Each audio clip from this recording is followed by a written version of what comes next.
Meja redaksi kembali hadir untuk menyajikan informasi terupdate yang kami sajikan hanya untuk Anda.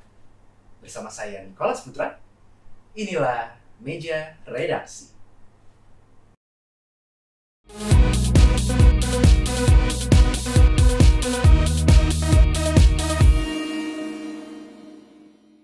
Virus Nipah di Kerala, India Selatan tengah menghebohkan masyarakat karena membuat 2 kasus kematian. Lalu, bagaimanakah tanggapan dari ahli kesehatan dan masyarakat Indonesia terkait virus Nipah? Berikut liputannya. Ultimates, India tengah dikabarkan penyebaran virus Nipah. Hal ini menjadi sorotan lantaran menyebabkan 2 kasus kematian di Kerala, India Selatan yang terjadi pada 30 Agustus. Sejumlah pencegahan telah diambil oleh pemerintah dengan menutup kantor-kantor dan sekolah-sekolah untuk mencegah penyebaran. Menurut WHO, virus Nipah adalah penyakit yang ditularkan dari hewan seperti babi dan kelelawar buah ke manusia. Penularan virus ini terjadi melalui buah-buah yang terkontaminasi air liur kelelawar dan melalui kontak orang yang terinfeksi. Dilansir dari Kompas ID, virus Nipah ini tingkat kematiannya berkisar 40 hingga 75% dan belum memiliki vaksin. Gejala virus ini meliputi muntah-muntah, demam, dan gejala terparahnya adalah radang otak hingga mengakibatkan koma.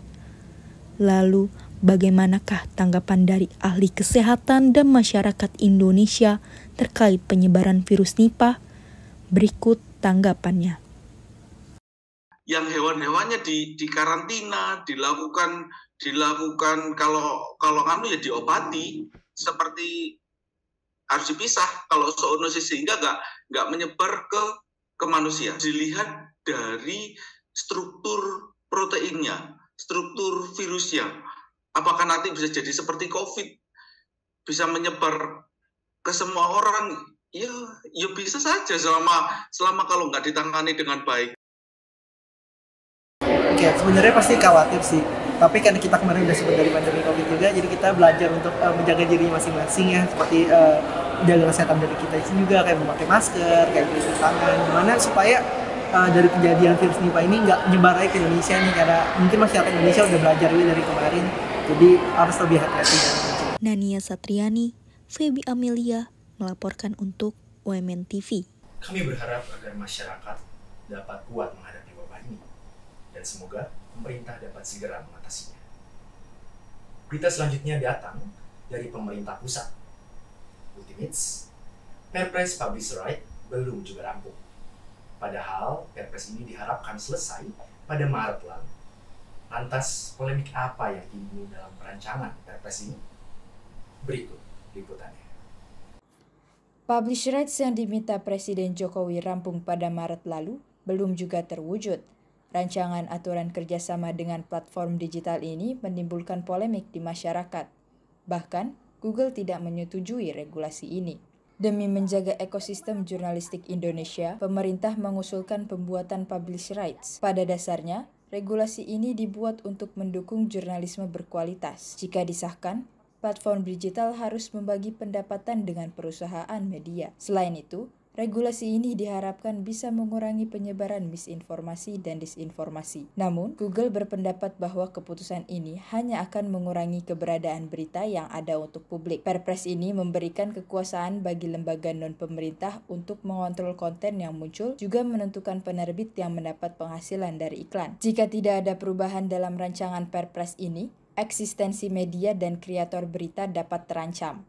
Ini peran platform itu sangat besar gitu ya. Pentingnya saya melihat kalau secara umum itu kan ada 3 stakeholders utama ya di dalam konteks ya. Yang pertama tentu tadi media mainstream ya, kemudian yang kedua adalah platform, dan yang ketiga itu adalah content creator gitu. Jadi ya harapannya tentu suara dari ketiganya ini didengarkan. Lantas seberapa penting Perpres Publish Rights ini untuk perusahaan media? Perusahaan media merasa kerjasama yang terjadi antara publisher gitu ya, pemilik konten dengan penyedia platform atau pemilik platform itu tidak setara. Berapa penting buat media atau buat publisher? Ya, tentu saja ini penting bagi kami, sangat berbahaya karena kekuasaan sepenuhnya ada di mereka, tanpa kita dan pemerintah bisa mengendalikan sih. Pers telah mendesak pemerintah untuk segera mengesahkan regulasi ini. Harapannya, media dapat lebih berkomitmen untuk memberi informasi yang kredibel dan bermutu kepada masyarakat. Atayahana, Yasmin Azahra, melaporkan untuk UMN TV. Ultimates, jangan kemana-mana ya. Kami masih memiliki informasi menarik lainnya. Sesaat lagi, hanya di Meja Redaksi.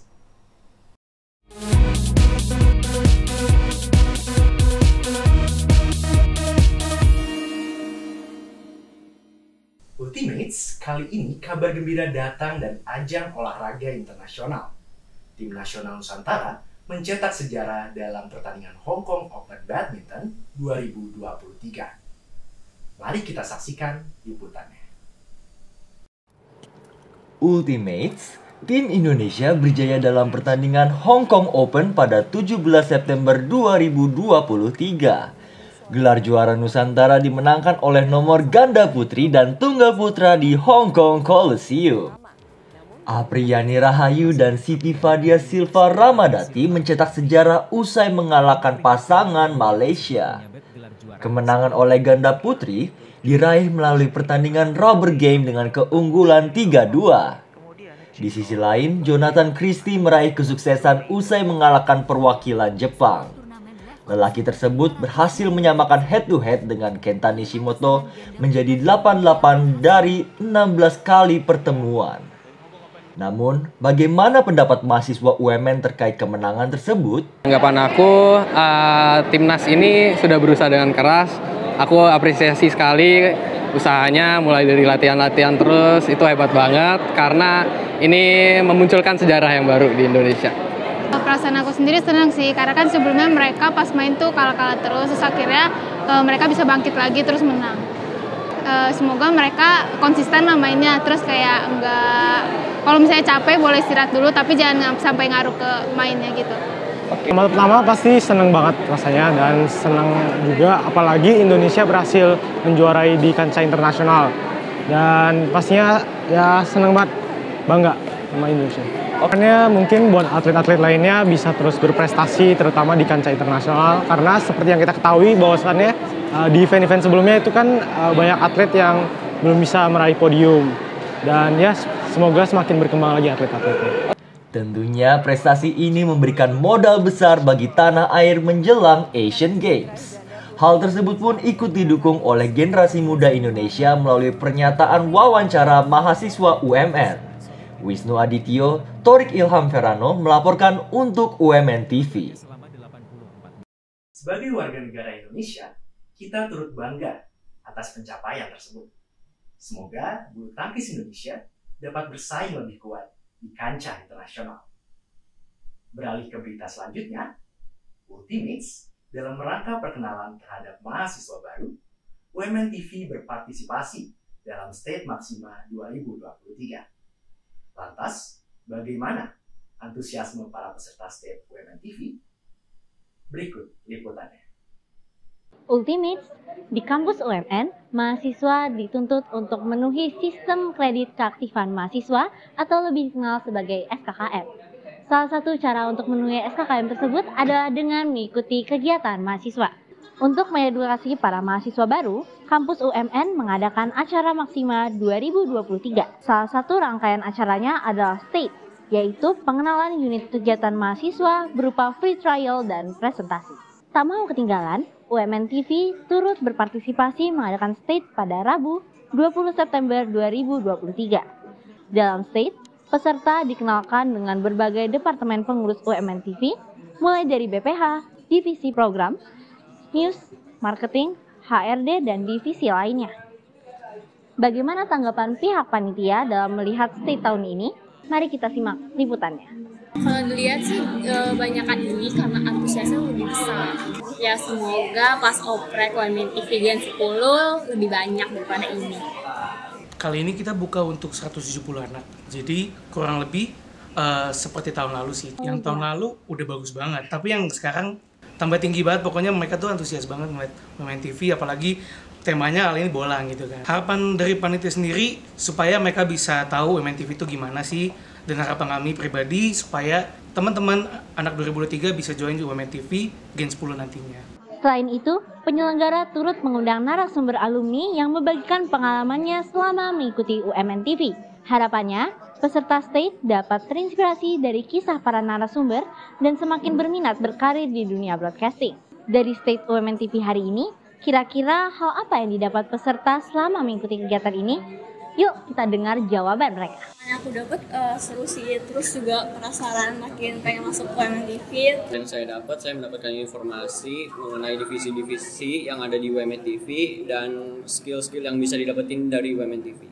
Melalui state, mahasiswa baru dibimbing untuk memilih UKM sesuai kemauan dan kemampuan mereka. Evelyn Andrewati, Eugenia Stefani melaporkan untuk UMN TV. Ultimates, demikian berita terupdate yang dapat kami sajikan untuk Anda. Tetap saksikan meja redaksi setiap Senin pukul 7 malam hanya di UMN TV.